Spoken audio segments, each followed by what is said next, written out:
माल बड़ी पटना में।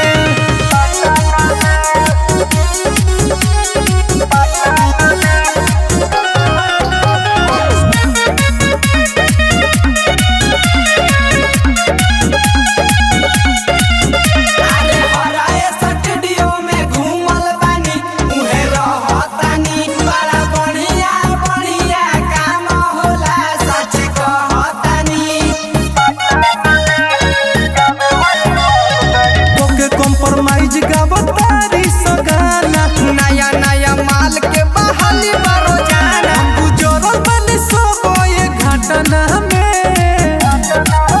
हर 500,000 दे के जतना में सब गावे वाली माल बड़ी पटना में।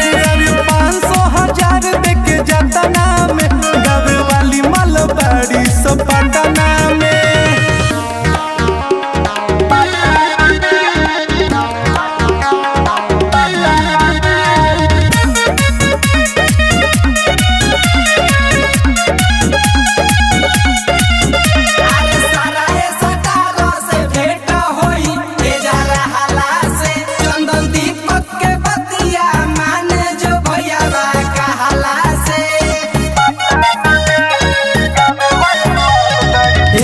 से गोइबे तो हिट हो जाइबे कहेला कुणाल रूपेश नया माल खोइबे फिसल जेबे ढोढ़ी के ढकना में।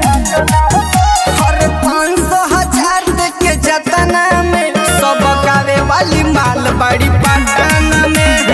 500,000 दे के जतना में गावे वाली माल बड़ी सब पटना में।